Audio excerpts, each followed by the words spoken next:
Lockdown में corona की कतार, नियमों की धज्जियां उड़ा रहे जिम्मेदार। सरकारी विभाग में नहीं हो रहा कोरोना गाइडलाइन का पालन। 2000 रुपए की फिक्र में खत्म हुआ कोरोना का डर।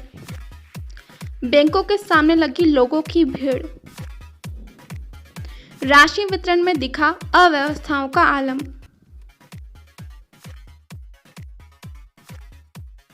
उज्जैन में एक तरफ तो कोरोना के बढ़ते मामलों के मद्देनजर सरकार द्वारा कोरोना कर्फ्यू में 31 मई तक सख्ती बरतने के निर्देश जारी कर चुकी है, तो वहीं दूसरी तरफ सरकारी विभाग ही सीएम शिवराज सिंह चौहान और क्राइसिस मैनेजमेंट ग्रुप द्वारा जारी दिशा निर्देशों की धज्जियां उड़ाता नजर आ रहा है। खबर उज्जैन जिले की एक तहसील से सामने आई है।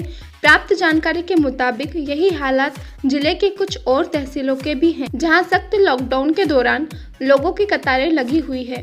दरअसल जिले के महिदपुर, उन्हेल और झारडा के बैंकों के सामने किसानों की भीड़ लगी है। वजह है केंद्र सरकार की ओर से दी गई किसान सम्मान राशि की रकम। रुपए लेने की होड़ में न तो लोगों को बीमारी का डर है और न ही कोरोना गाइडलाइन का पालन करने की फिक्र।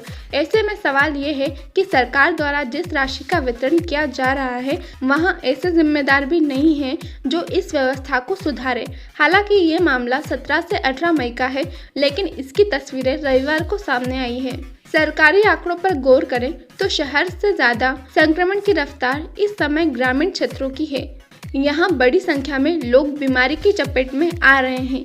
बावजूद इसके अनदेखे की तस्वीरें चिंता बढ़ाती है। शहर के पास ग्रामीण इलाकों में बैंकों के सामने लगी भीड़ यह आशंका जता रही है कि अगर यहाँ से संक्रमण फैला तो जिले भर में भी वो किस तरह के हालात उत्पन्न कर सकता है। इस बात का अंदाजा सिर्फ जिम्मेदार ही लगा सकते हैं। दरअसल केंद्र सरकार की ओर से किसान सम्मान निधि के तौर पर किसानों के खातों में 2000 रुपए डाले गए हैं। गेहूं उपार्जन के बाद किसानों को जैसे ही खबर लगी तो वो बैंकों में आई अपनी जमा राशि लेने उमड़ पड़े। उन्हेल के 56 गांवों, महिदपुर और झाड़वा के अलग अलग ग्रामीण इलाकों से किसानों का जन सैलाब उमड़ पड़ा।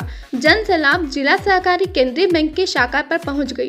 ठसाठस भीड़ में खड़े ग्रामीण कोरोना से होने वाले नुकसान को ही भूल गए हैं। जिला सहकारी केंद्रीय बैंक के मैनेजर महेंद्र कुमार जाटव के मुताबिक इस संबंध में हिदायत दी जा रही थी, बावजूद इसके कोई भी मानने को तैयार नहीं था। बैंक के सामने दिन भर भीड़ रहती है। हालांकि भीड़ को नियंत्रण में करने के लिए अब टोकन सिस्टम की शुरुआत कर दी गई है। हालांकि रुपए लेने आ रहे कुछ लोगों में इतनी जागरूकता देखने को मिल रही है कि कतार में खुद लगने के बजाय उन्होंने अपने नंबर पर अपनी चप्पलें या पत्थर को निशानी के तौर पर रख दिया था। फिलहाल ये हालात अधिकांश ग्रामीण इलाकों के हैं। अगर इन पर अभी भी गौर नहीं किया गया तो आने वाले समय में ग्रामीण इलाकों में एक बार फिर कोरोना विकराल हो चलेगा। अगर ऐसा हुआ तो क्या सम्मान निधि के 2000 रुपए को इसका जिम्मेदार माना जाएगा?